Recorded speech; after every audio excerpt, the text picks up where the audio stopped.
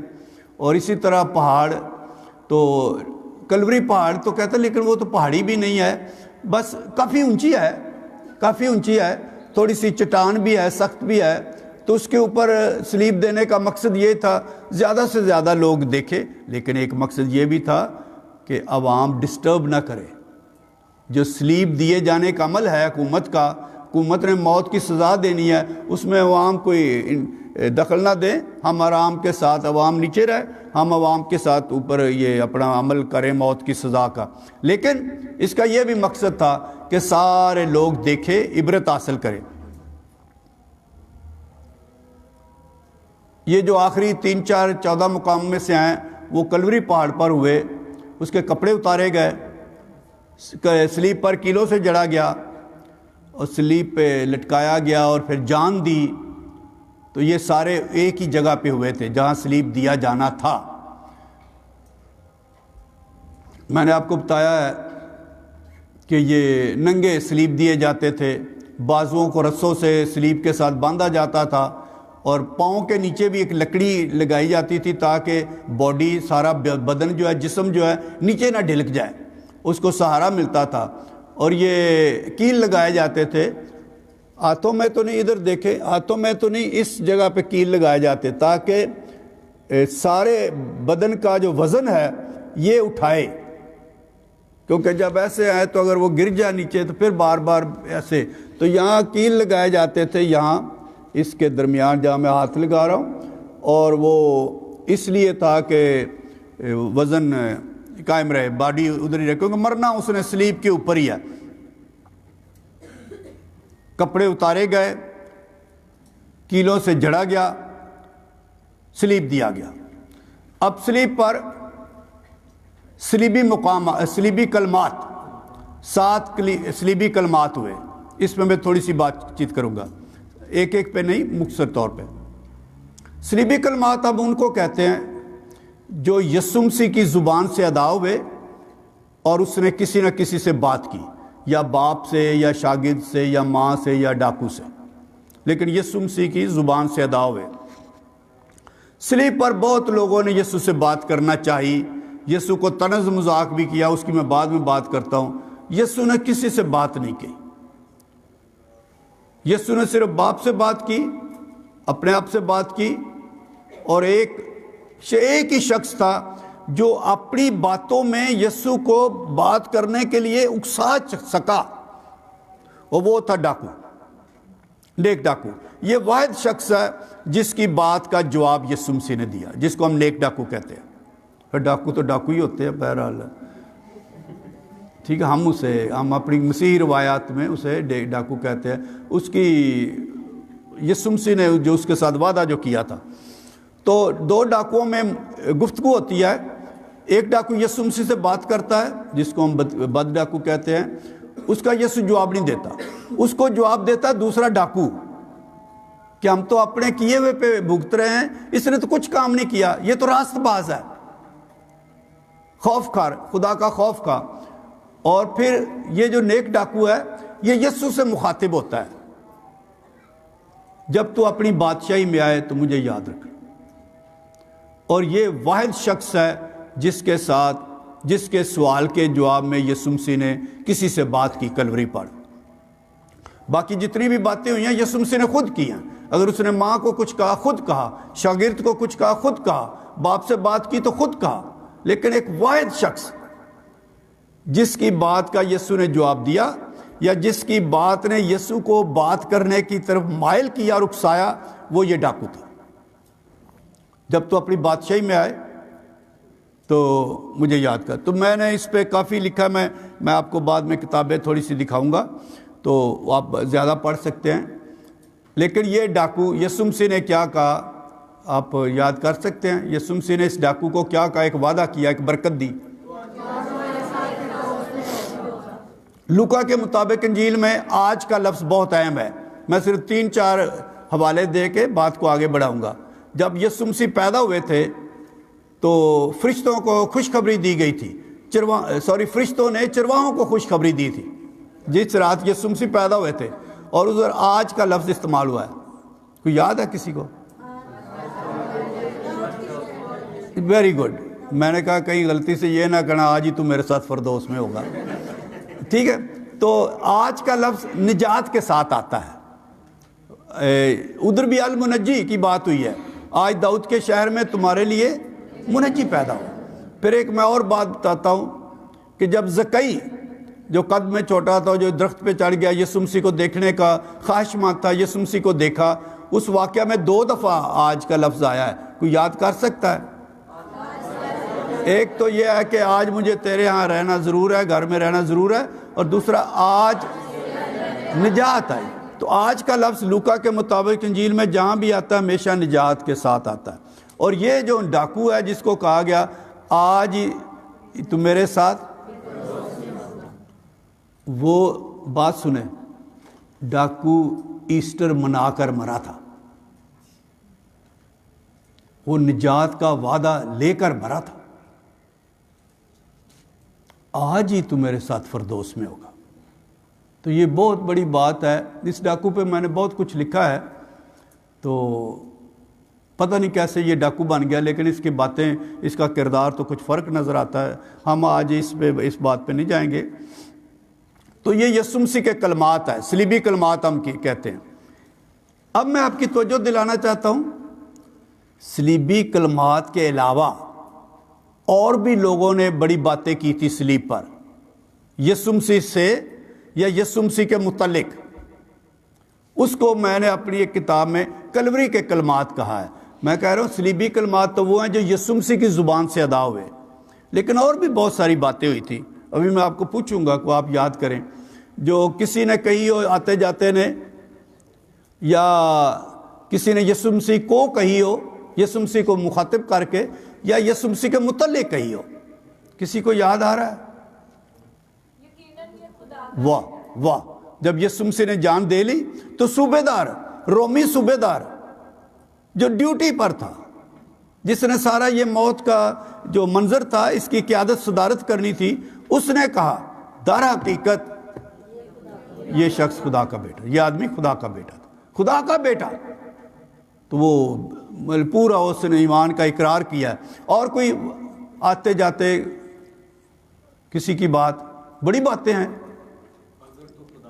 شاباش جی، بولو بولو، میں آپ کی مدد کروں گا، ڈونٹ وری، آپ تھوڑا سا بھی بتائیں گے میں آپ کی پوری بات کر دوں گا، کوئی بلا اگر تو خدا کا بیٹا تو اپنے آپ کو بچا۔ نہیں، وہ جو یروشلم کی بیٹیوں ہے نا، وہ تو جب صلیب اٹھا کے آ رہے تھے اس وقت ہوا تھا، واہ واہ، یہ الیاس کو پکارتا ہے، ٹھیک ہے، جب یسوع نے کہا میں پیاسا ہوں، ٹھیک ہے، تو ایک اور بھی بات آئی تھی، یہ اگر ایک اور بھی بات آئی تھی یہاں، اگر تو خدا، وہ تو یسوع مسیح نے کہا تھا نا، ایلی ایلی لما، ہم بات کر رہے ہیں دوسروں کی، اگر تو خدا کا بیٹا ہے تو خود کو بچا اور ہمیں بھی بچا، اور اگر تو خدا کا بیٹا تو صلیب پر سے اترا، پھر ہم جانیں گے کہ ایمان لائیں گے، بہت ساری اور باتیں۔ ویسے نا اس سال مقدس ہفتے میں آپ سب کو غور سے سننے چاہیے، آپ کو بہت کٹ آتے ہیں، ٹھیک ہے، کوئی بات نہیں، چلو اسی دلچسپی کے تحت تھوڑا سا دھیان سے سننا چاہیے کہ کیا کیا باتیں ہوئی، پھر سال میں ہونا مقدس ہفتہ تو سننا چاہیے۔